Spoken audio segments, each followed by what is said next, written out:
Ang ganda talaga dito. Oh. Kahit dito ka lang sa Kasagbutan, makakita ka ng itlog. Oh. Dalawa, kalat-kalat na itlog. Saan pa kaya yung iba nito? Yan, oh. Magkalapit lang. Sigurado isang iinahin lang to. Mayroon na tayong panglaga. Manguan na tayo sa Kasagbutan. Makakuha na tayo ng pang-ulam. Huh? Asan ka pa? Ano? Oh, mayroon pa oh. Oh. Ayan, may pang-ulam na kami. Oh, libre na ang ulam. So, kukunin ko na itlog daw to ng dumalaga. Kukunin ko na ang liit niya.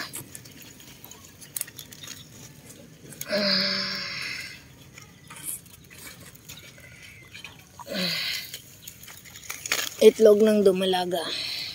Tapos asin na yung isa. So, ayan.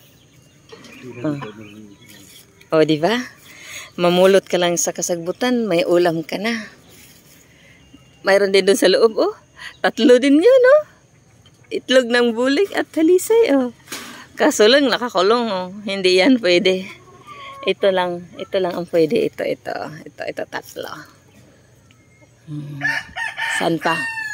Maghanap pa tayo dito sa Kasagbutan kay basig na apa. Dito lang kami ikot-ikot tapos makakita tayo ng itlog. Oh. Yan na. Dito yung isang itlog. Oh. Wala na? Huh? Ganun lang kadali dito.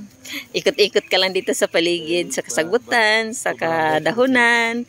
Makakuha ka na ng 3 itlog. Oh, saan ka pa?